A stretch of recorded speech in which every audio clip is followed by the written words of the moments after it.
Plenty of people praised the work being done by Amy Woodell, noting that her efforts go far beyond what the vast majority of people would do to help others. That's even without mentioning that Amy's doing it all at the same time that she finishes up her college education at the University of South Carolina. From her point of view, though, the fashion merchandising major says what she is doing shouldn't be considered that special. I don't view this as like something extraordinary or something great or something crazy, because I just feel like as people, we are in relationship with each other to help each other. And I feel like it's just my responsibility. Like, I just have to do it. And I feel like there's been this calling in my life and I just need to respond. Amy is the founder and executive director of an organization called Clothed in Hope. Its design is to lead a group of women who live in a slum in the capital of Zambia to a better life. It's not the career trajectory Amy had envisioned for herself. I've always dreamed of like doing the New York City lifestyle, working for like a really great magazine or something like that, like your cliche fashion job. Amy took a detour off that career track as a result of a trip to Africa during her sophomore year. I decided to take a missions trip to Zambia and never really looked back since then. It just opened my eyes to so many things. The impact was made by the women and children she met and the conditions under which they were living their lives.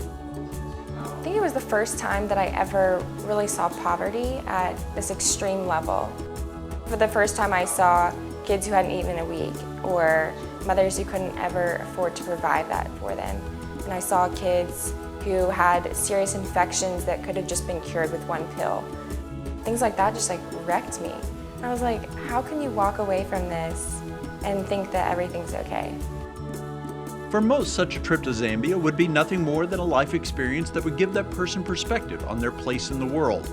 For a while, Amy figured that would be the extent of her visit too, but she couldn't forget what she had seen.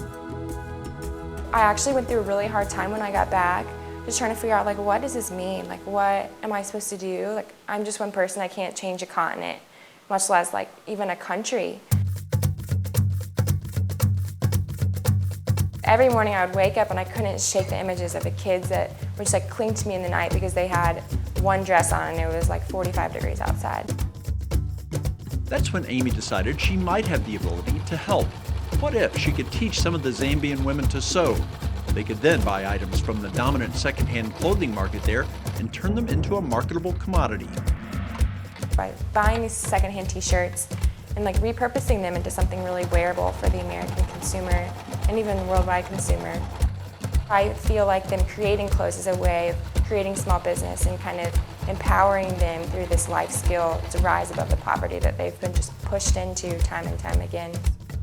In January of 2011, she decided she would make the leap.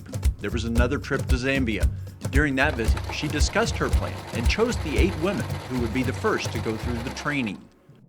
It was just so inspiring to see the joy of these women, just for even the prospect that this could be something in the future. And the woman, Jessie, just simply said, this will change my life. Like this one skill will change my life because no one has ever allowed me to be knowledgeable in a skill before. Since then, Amy has been back in Colombia, not only finishing up college, but showing the photos, showing the video, telling the story of her new friends in Zambia. Her goal is to raise $60,000 in seed money to get Clothed in Hope rolling. She thinks that once it starts, there won't be a need for further donations. Because my goal and my dream for Clothed in Hope is that it's going to be self-sustaining and the women can take this as their own. Like, this isn't my organization. Sure, I helped to start it, but this is for the Zambian women to kind of take ownership of and really like see the fruits of their labor. Amy, though, says she will stay involved for however long it takes to make Clothed in Hope successful. What constitutes success? It's really uncertain at this point what the potential is for the effort and how people will take to the cause and the shirts produced. It'd be great if we were huge one day and had this like multi-million-dollar thing that we can fuel back into Zambia. But that was never how Clothed in Hope was founded. It was just founded so that I could help one woman who could help another woman in her community. The fashions created out of the secondhand t-shirts could conceivably catch on and be in great demand. One feature that might make them even more appealing is that the name of the woman who created each specific piece will be sewn on the inside of the Clothed in Hope label. That's my favorite part, probably. It's just like connecting with one woman.